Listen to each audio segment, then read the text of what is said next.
Welcome to Unselfishly Me, a podcast all about self-love, self-care, and everything in between. I'm Jane, a personal trainer with a focus on self-love. Each week, we'll be chatting to someone about their self-love journey, how long it took, and what it took to get there. Today, I am chatting to Shaney from You Baby and I and Mom Says SA. She is a wife, a mother of 3, an entrepreneur, and just a general light in the mom community. I've known about Shan for a few years. Obviously, I wasn't really in the mom space until this last year, but I've always seen her on Twitter and known who she is and known the You Baby and I name, which is amazing if you think about it, because if you're not in the mom space and you still know about someone's brand, even though they are in the mom space, I think you're doing something right. So I am so happy to be doing this conversation with her. I think that she is a breath of fresh air and she shares so much of her heart and so much honesty and wisdom, having an 8-year-old down to a 3-year-old. So I think it's a really, really good conversation. So I'm excited to share this with you. So welcome, Shaney. Tell us a little bit about yourself. Hi, thank you so much for having me. I'm excited to chat to you today. Ooh, what can I say about myself? So I'm Shaney. I'm the co-founder of Mom Says, the blogger behind You Baby and I. I'm a mom of 3 kids, a wife, an entrepreneur who loves traveling, and I'm always busy. I don't know if that helps. Well, I imagine so with all of that on your plate. Yeah, that's the thing. I feel like I'm one of those people that can't sit still. Like, as much as I try to, relax, but even when I do relax, my mind is continuously buzzing with ideas and everything around work or home. So I'm a real busybody. I'd actually love to know what your human design is. I'll send you that episode with Kerry because I'm a manifesting generator and it's the same thing. Like we do lots and lots of different things. So I imagine you to be a generator or a manifesting generator where we are always doing everything. So what does self-love mean to you? I think a lot of people, when you say self-love, they automatically think that you being conceited or you have a big ego about yourself.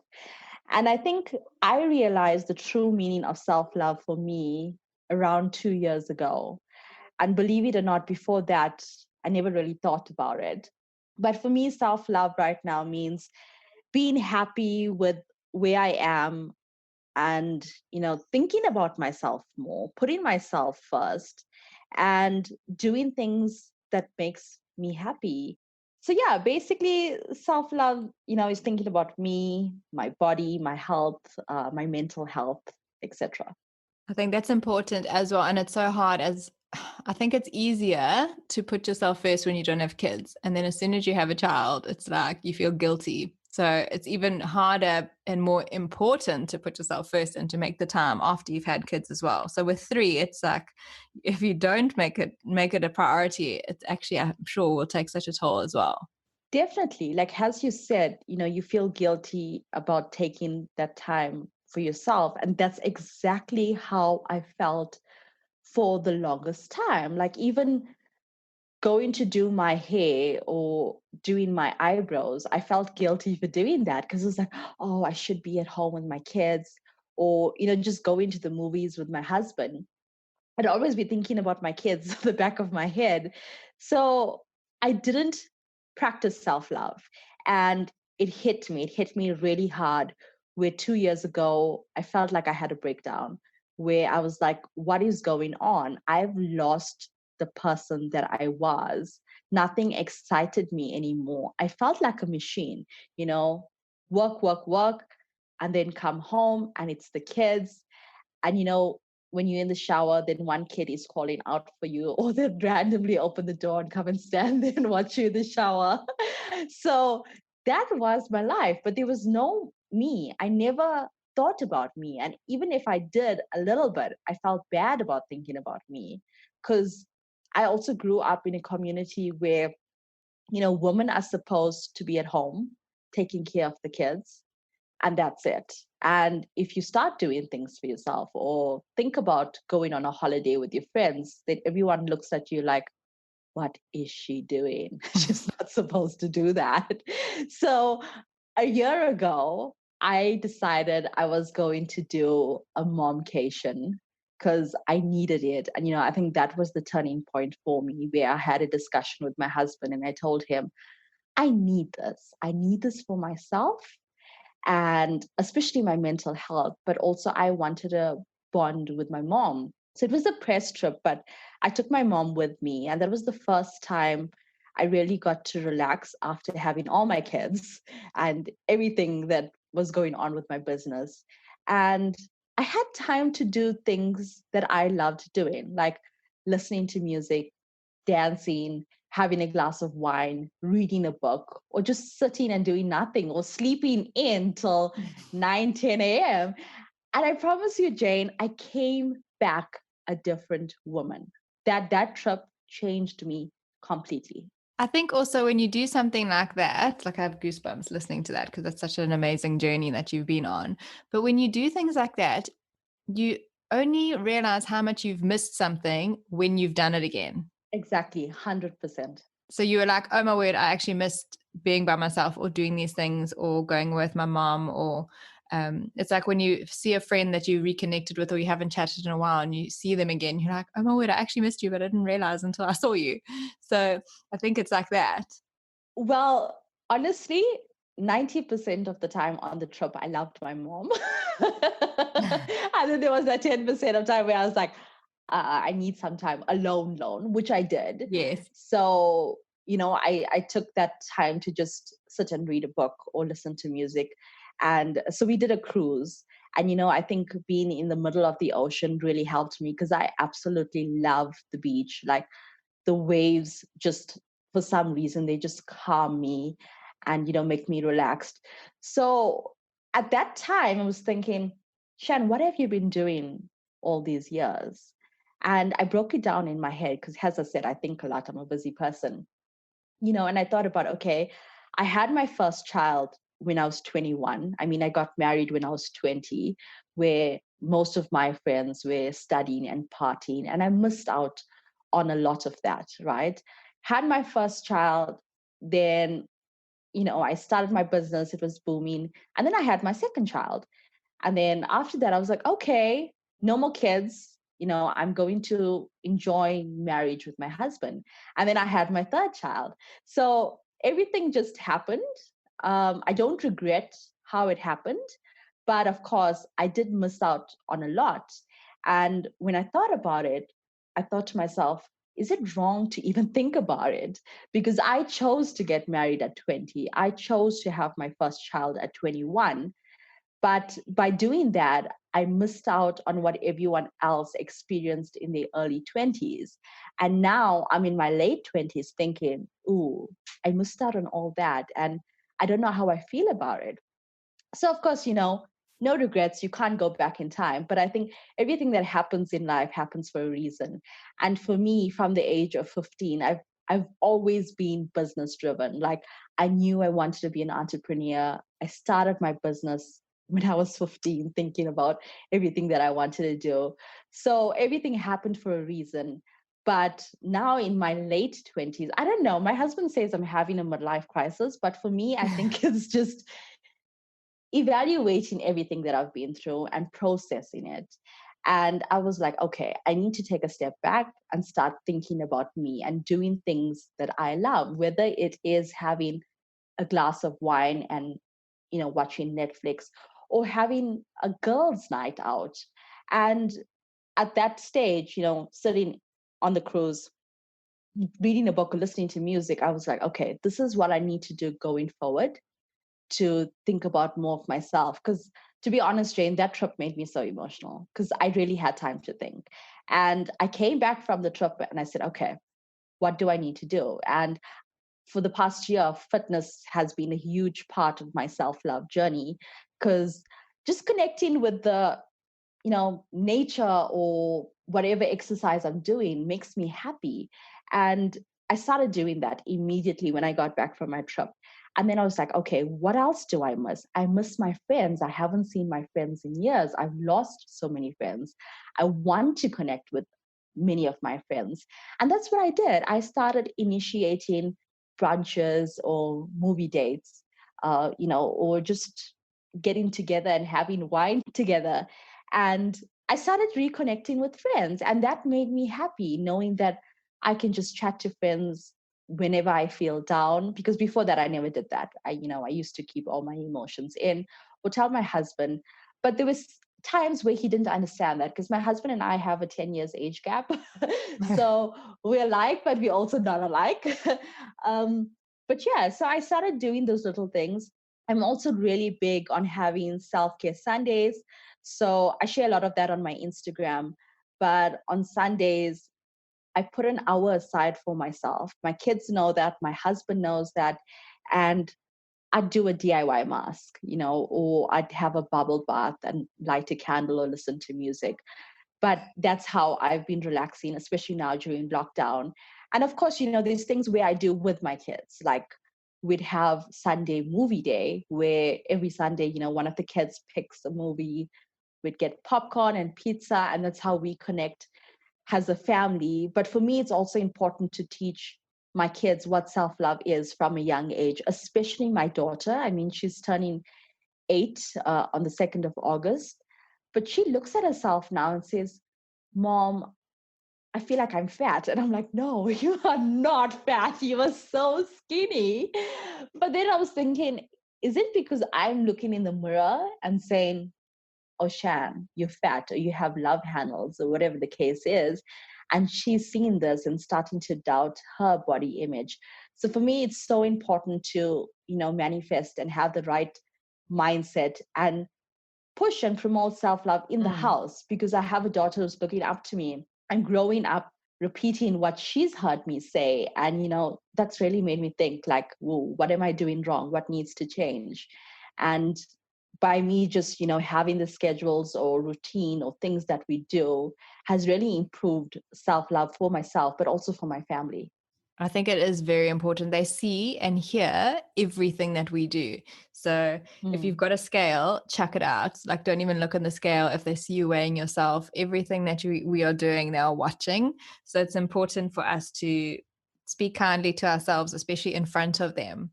So, like, be like, oh, don't you think I look so pretty today? Or, it's not conceited. It's just showing that you have self-confidence and that you feel like you are worthy. And then make her do the same thing in the mirror and say, we're going to say morning affirmations and I am beautiful, I'm strong, I'm kind, all those things, which you can start doing with her, which is such a nice thing to do maybe on a Sunday as well. And just get her to say them with you in the mirror. I think that'll be quite special to have as your little bond. I mean, you can do it with boys as well. It's important for them to learn as well. But it's Mm, just something nice for moms to remember that they are watching us. So don't be like, oh, I feel so fat or exactly. anything like that. They are taking it in. And it's also not necessarily from you. It can also be from friends at school and they seeing it from their moms.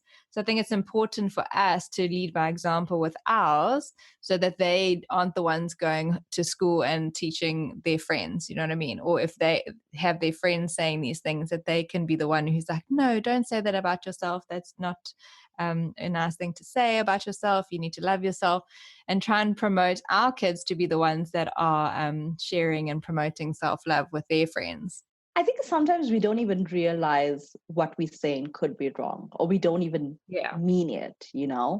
And we just go on with our daily lives, or if we chat to friends and like your kid walks in and they pick up bits of the conversation. Yeah. And me having a almost 8-year-old, for the first time going through that age, whoa, it's been very interesting because I feel like she's 8 going on 16. um I've never experienced this before, so her emotions are all over the place. And lockdown has really, really got to her because of course she's missing her friends or Shame. doing activities and things with them. So as you mentioned, me just trying to bond with her we have conversations where we talk and I'm like, share your feelings, tell me how you feel. And I always keep reminding her, I'm like, wow, Kitana, you're so beautiful. Or just randomly, I'd say, hey, Kitana, you've got the most gorgeous smile, and she blushes when she Oh. hears that. But for me, as a mom, I think I've learned that I need to do that more over the years, especially in the last 2 years. And I think for any mom listening right now, don't feel guilty if you've been in the situation that I've been or experienced something similar, because I feel like you learn with each child. And if you're going through something the first time, you are bound to make mistakes and fail, but that's okay. It's how you pick up from that situation and learn going forward that is important. So, of course, with my daughter, I've learned so much that I know with my sons, I will be better at it. And I will know what to say that, wouldn't hurt their feelings or just teach them more about self love. What are the ages? So almost 8? Yes. So I have a 3-year-old, almost 5-year-old, and almost 8-year-old. Sure. So yeah, but that's quite it's nice gaps in between as well. Well, the 3 and 5-year-old, yeah, it was quite close, both boys. Um, my middle child is extremely emotional. Like, we have to watch what we say to him or how we talk to him, because he breaks down very easily compared to the other two. So it has been quite interesting, having to deal with his emotions, because it's very new to my husband, who's completely the opposite. I mean, I won't say that he doesn't have emotions, but he's always been a very direct person, speak from your mind, where with my son, we have to be careful how we say something, even if we want to say something really nice. So it's been interesting, trying to work with his emotions, where my youngest is brutal. I don't know if it's the third child syndrome or what, but he's just something else. Like, I've never seen anyone like him, not even in my family with my nieces and nephews. So he's like our wild child who's, has all this energy, but wants to fight and, do the typical boy things, where my other son doesn't want to do that. He doesn't believe in punching and playing rough. So yeah, it's quite interesting with 3 kids. Yeah, they're all so different, and Mm, he's kind of like in the middle. So yeah. you have like this middle ground, which is actually quite beautiful to have a little soul like that. I also find it quite interesting. I think with I don't know too much about star signs and astrology and all that, but I've just been seeing a lot of it, and I find it that the ones that are the most sensitive, like Peyton's very sensitive, and she's Cancer, so it's all the water signs that tend to be quite emotional because they have so much water in them. Mm. And then the moon affects them as well, because obviously the moon controls tides in the sea and things like that. So if you're made up of a lot of water, then the moon is also controlling you and your emotions, which is quite interesting. So if you notice Wow. during new moon and full moon that he is a little bit more emotional, then that's why you know why, Okay. or not I sleeping definitely need to properly. check that out. I'll send you some stuff on Instagram. Awesome. Super, super interesting. So we've spoken about your self-love practices that you do each day. So basically with your friends and making time for yourself, and then especially on a Sunday. So going into past high school experiences, because we've all had them. What Mm. is your high school experience like? And did you experience any mean girl vibes like bullying and those kind of things? Oh, wow. Okay. So in primary school, I would think that I was at the beginning one of the cool kids, but things changed quite quickly. So here's the thing, I needed glasses from a very young age, but I chose not to wear glasses because back then, if you wore glasses, people would bully you. They'd call you four eyes, and you weren't part of the cool kids. And I think that had an effect on me, where I just prolonged it and I said, no, I'm not going to wear glasses because I want to be the cool kid. So I definitely did experience bullying in primary school. And I think in grade 8, at the beginning of grade 8, before I moved up to Johannesburg, I was in Durban. And the type of bullying was very interesting because I was always the skinny girl, like really skinny. And the thing was, I could eat as much as I wanted to, but I just wouldn't gain weight. So it's quite the opposite of what most girls would experience in school, right? And everyone, including my family, would be like, why are you so skinny? You need to eat more. And it used to frustrate me because I tried. Like I would eat everything, like, from the cakes to the chocolates. And I would stuff myself more thinking, okay, if I eat more junk food, it's going to get me fat. But I just never got fat. I was always skinny until I met my husband. And I think when we got married after 20, because then I went on a contraceptive pill, of course. And that pull blew me up a little. But before then, I was always skinny. And that was one of the reasons that I got bullied for just being so skinny, where one boy said, no, you look like an ironing board. And I was like, whoa, okay, so that got me because I didn't have the boobs or anything at that stage. Curves. And yeah, no curves, nothing. I was flat. So I would think that I was close to an ironing board. But yeah, I mean, when boys say that, and at that age, it gets to you where you just break down and then you look at yourself and you're like, oh my gosh, do I really look like that? I'm not part of the cool kids anymore. I don't like the way I look. I hated looking in the mirror. I hated dressing up. I tried as much as possible to not go out to do anything out of school because I had to dress up. And of course, people would see my body shape. So, yes, I did experience bullying in school from girls and boys. And when I look back at it now, I'm like, you know what, Shan, you did the right thing by ignoring them majority of the time. But I am human and it did get to me. But I must say, when I did move up to Johannesburg and I lived in Rudaport and I went to my new high school, things changed completely. I didn't experience any of that. And I had the most amazing friends who loved me the way I was. And then I felt, okay, I'm part of the cool club again, or just a normal human being in high school that didn't have any of that. But my experience in Durban was just horrible. It was brutal. It's so interesting how different schools and different ages can be so different. I was bullied by girls, like not boys.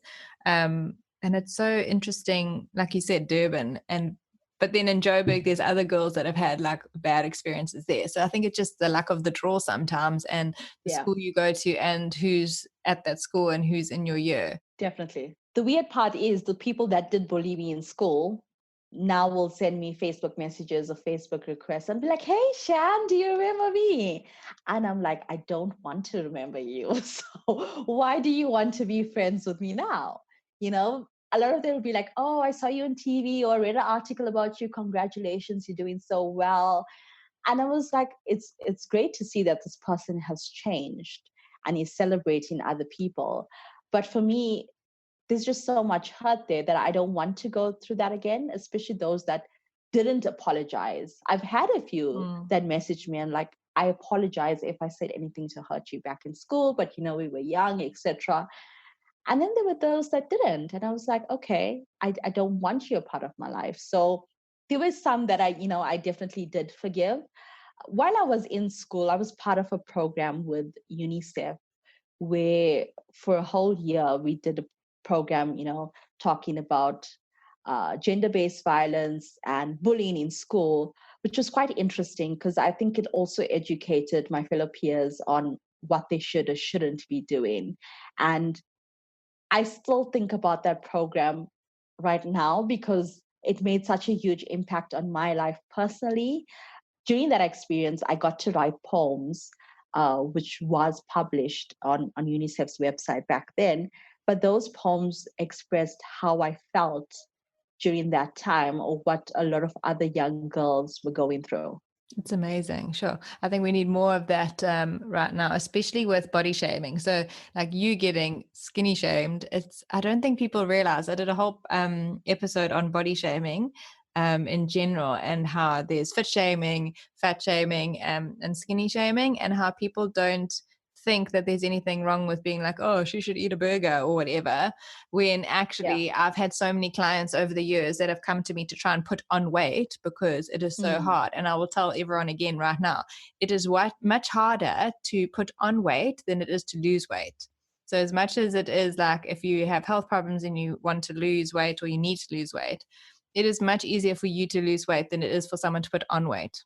So making those negative comments about you or anyone else, it's not helping anyone. And it's also like, you've looked in the mirror, you've tried, and it's so hurtful. And those are the things that stay with someone for their life because they have been trying and trying and trying. And just, it's almost impossible. It takes years trying to put on weight and to try and put on the right kind of weight as well. That's exactly it. And I think for me, back then in high school, no one really understood what I was feeling because I was around girls who were experiencing the opposite, as you said, fat shaming. And here I was being skinny shamed, but people didn't get it. I mean, my family didn't get it.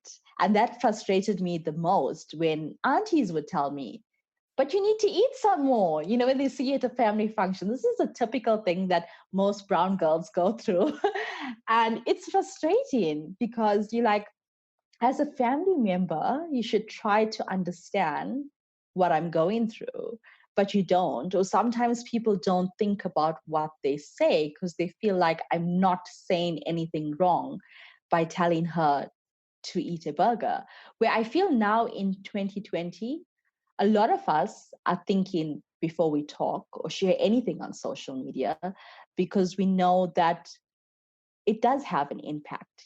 People are more openly talking about these conversations. People are not scared to share how they're feeling, but we definitely need more of that.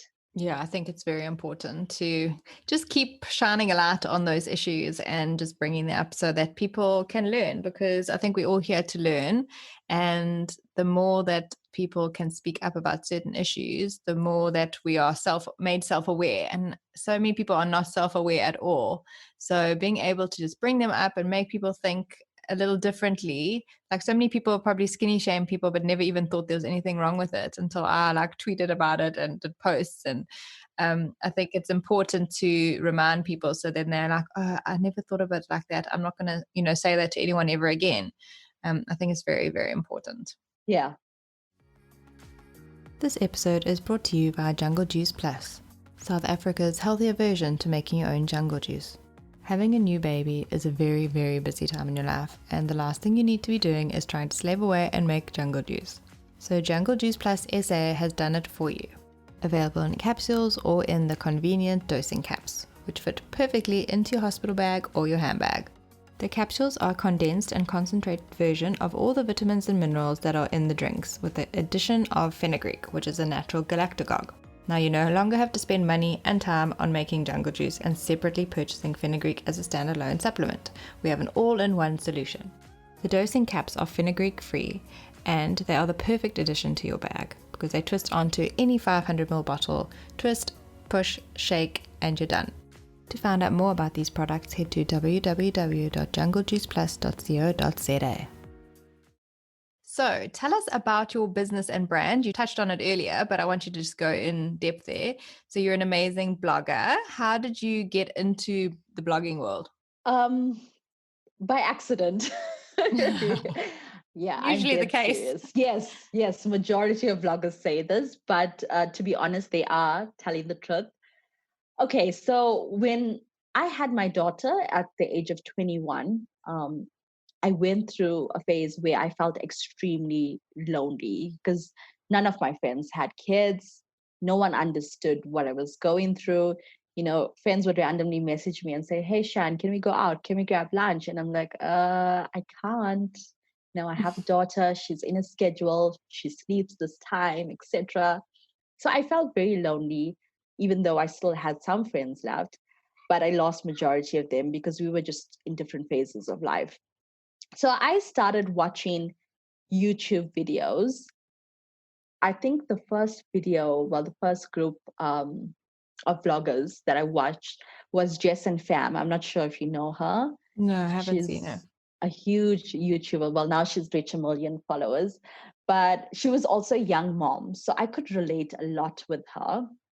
And I loved, just watching her everyday life, etc. So I thought to myself, oh, maybe I could, start a website here and try to connect moms because I wanted to make mom friends. I was in the baby industry a little before that because my husband and I merged companies. So we used to do baby competitions. And before I became a mother, I was engaging with mothers and I was engaging with a few brands. And I knew a little about the space. But I said, okay, I'm going to launch this website where I can find mom friends and we just connect and we do play dates, etc. So my husband came up with the name You Baby and I. And at first I was like, it sounds about weird, but okay, let's go with it. And we launched the website. So initially, I didn't know what I was doing. I was like, okay, I'm going to make mom friends, but I don't know how. Maybe through me sharing my personal experiences of what has happened, me being a young mom. And that's exactly what I started to do. I started writing posts about products that I used that I loved and hated. And with that, I started gaining followers. And one of the first platforms I used was Pinterest. And I did a post about 15 products first time moms should have. And it did really well. And I looked at my stats and I was like, wow, what is this? I need to, figure this out. And I started connecting with people on Twitter. And then I realized, wow, there's actually a whole community for bloggers in South Africa, which was so interesting for me. I think one of the first South African bloggers I started following was Tanya from Rattle and Mom and Sharon from Queen Bee. And I looked up to them and I adored them. And I was like, one day I'm going to be like these bloggers. So I just started, posting. I kept on posting, and that's how You Baby and I grew. It grew in South Africa, Kenya, Nigeria, US, UK, and it was quite interesting because I didn't know what I was doing, but whatever I was doing was working, and I had a lot of women message me and say, I've experienced the same. And then I was like, wow, we building a community here. So 6 months down the line, I started taking blogging a little more seriously. And, I got a WordPress site. I put some effort into getting a good theme and paying for stuff. And yeah, it just blew up. And then I think a year down, I won my first blogging award with Kids Emporium.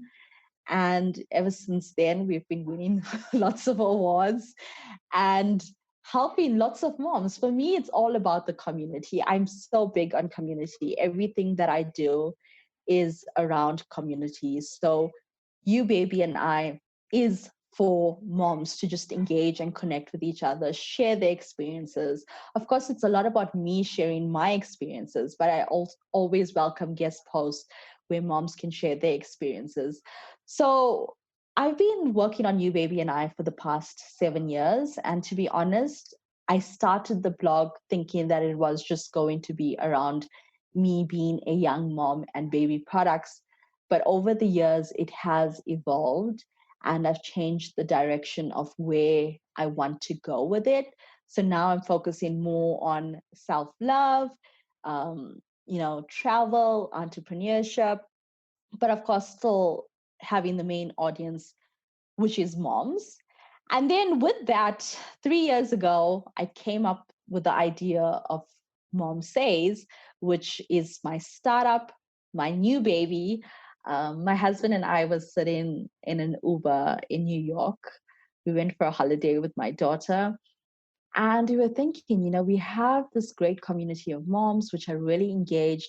But for me, I didn't just want to be known as a blogger or a mommy blogger. Because as I said, I've always had that entrepreneurship mindset and I wanted to build something bigger from it.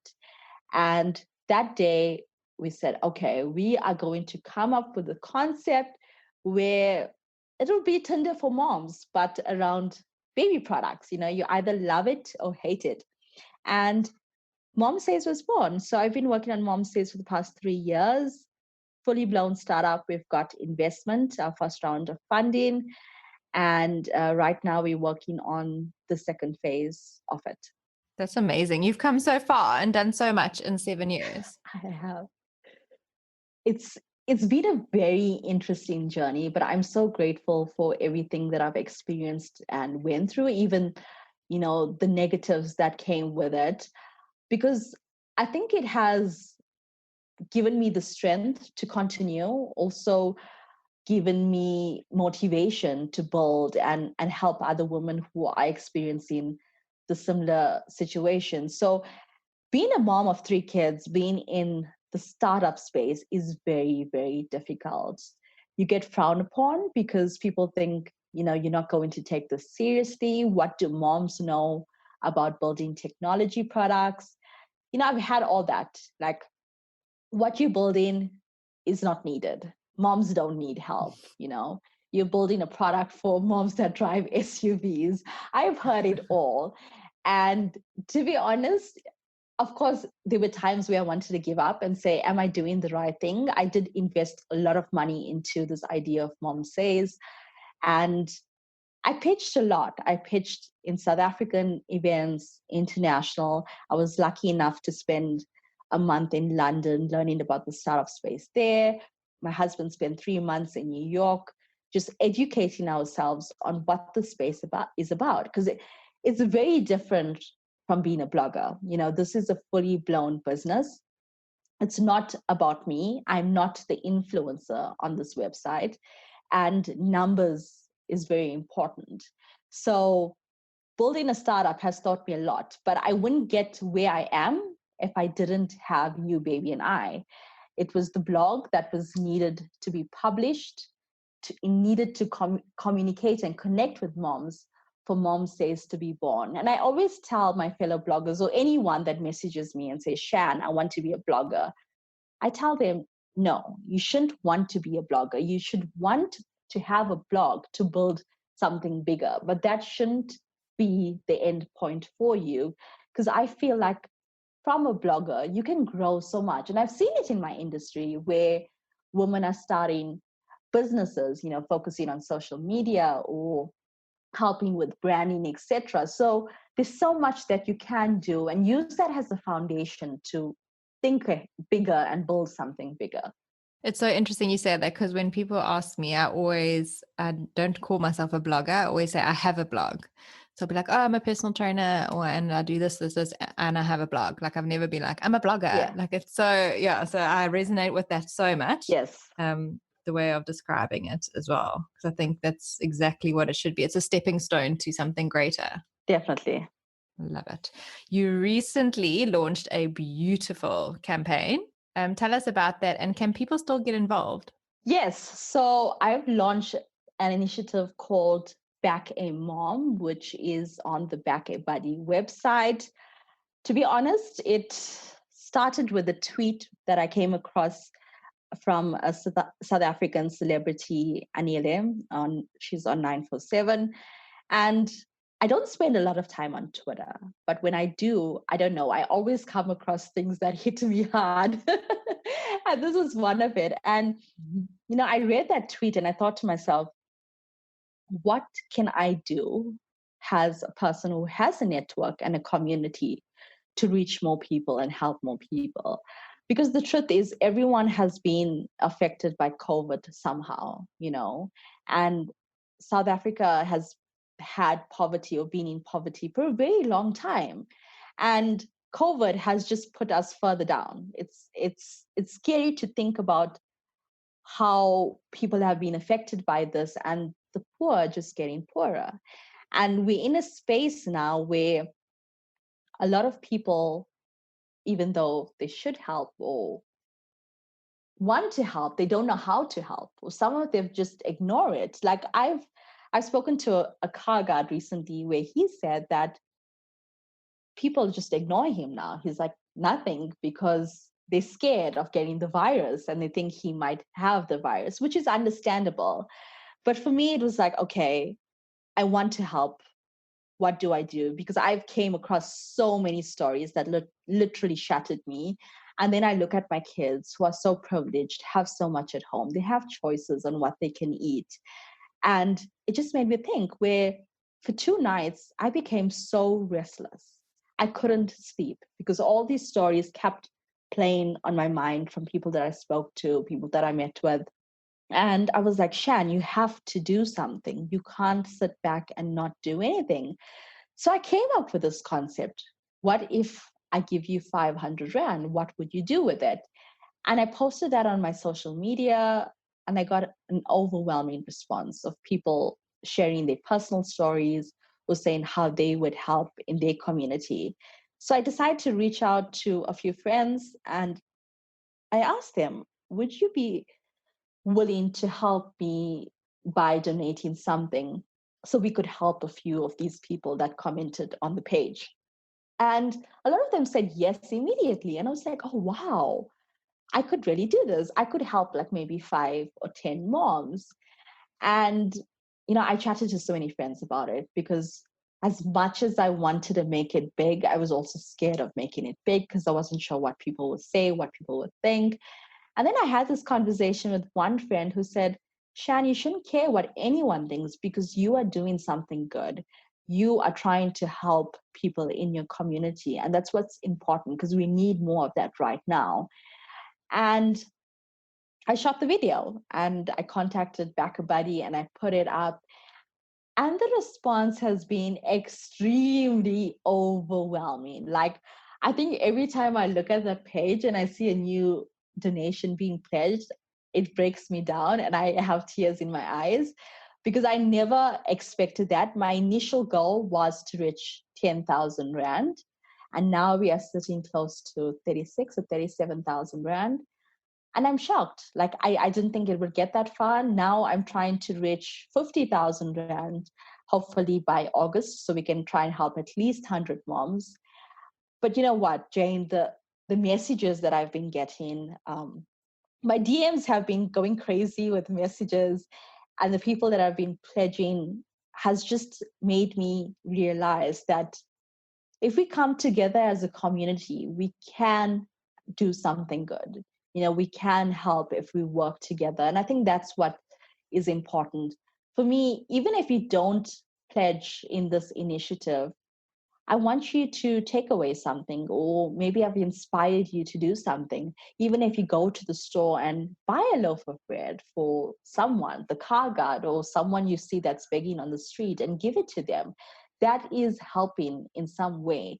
And I think that was the initial aim of this campaign for me, is to just inspire other people and tell them we can do something, even if it's just giving someone something really small, but it does make a difference. I think that's the whole thing, is paying it forward. So even if that's what you take from Yes, this, it's important. definitely. So what do you love about being a mother, and what have you found the most challenging? Because I know you're very honest. So Okay, so what I love about being a mother, I think, hearing my kids laugh when they play with each other, because I'm the only child. So I've never had that experience of fighting with a sibling or getting up to mischief together. And I always told myself that I will have at least 2 kids because I want them to have each other. Because growing up, it was extremely lonely for me, even though I had cousins. But I always craved for a sibling. And my dad died at the age of 8. So my mom just never remarried and there was never another sibling, and I always tell her, like, why didn't you give me a sibling? But anyway, so I decided to have a big family, and I love that. I just love watching them play with each other, them laughing, getting up to mischief, although they drive me nuts, and the things they do, I think kids are so funny.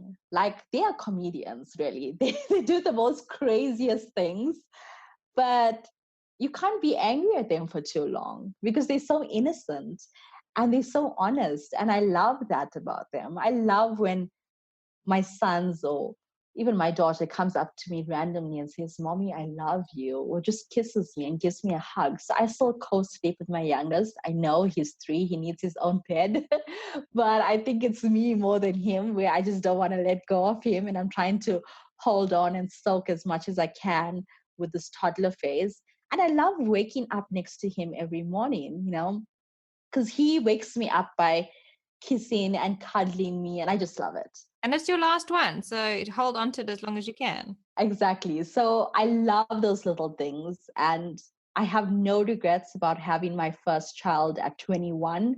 I feel like my daughter and I understand each other so well now. And like, hello, when I'm going to be like almost 40, she'll be close to 18. So I'm excited about that. The things that frustrate me about motherhood, I wouldn't say really frustrate me, but I think sometimes it's the pressure of the community on how moms should be. I think a lot needs to change there. Has the mindset of what people think. As I said, I come from an Indian background where my in-laws are very conservative, very old school. And then, of course, my family is a bit more modern. But, my mother-in-law has friends who think the complete opposite of what she does. And, me putting myself out there or blogging is not, it shouldn't be done. Let's just say it that way. So when I hear those things, it kind of gets me all emotional, because I'm like, I'm a mom, so what? So that means that I can't be a businesswoman, or I can't go out or have friends. And I think putting a label on women needs to stop. Doesn't mean if you're a mom, you can't do anything else. And I think that frustrates me that other people think that, because moms still have lives. They're still allowed to do things. And it comes back to mom guilt. That's one thing I hate. I've hated, and it still happens to me. As much as I don't want it to, there are moments where mom guilt creeps in and gets the better of me. And I think that's the worst feeling ever. One of the things that I hate about motherhood is where, it's so close to self-love, where you want to love yourself and do things for yourself, but then the mom guilt creeps in and just can literally tear you apart. So I had postnatal depression after my second child. And I didn't know it was postnatal depression at first, because what I thought I was experiencing was just every day, it was normal. And I never really sat down with my emotions and thought about, okay, maybe there's something bigger here. I would look at my child and start crying. I was like, oh, I have to bath you, I have to feed you. And the reality is that a lot of women experience this, the ugly side of motherhood, which is the depression part. And not many of us talk about it, because we're so scared about talking about it, because motherhood's supposed to be perfect. Motherhood supposed to be all roses and, everything lovely. And no one wants to talk about the dark side of it, which does happen. The reality is, especially if you don't have help and you're all alone with your kids, it does get to you. It can get to you. And sometimes not the way that you want it. So for me, I learned through that process that just having a community is so important. Communicating with friends is so important. Checking up on people is so important.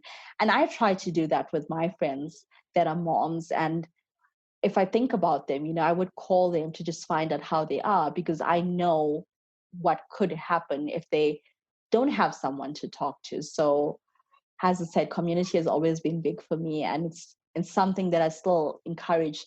So, to the moms listening, I think now, especially during lockdown, everyone's emotions are all over the place.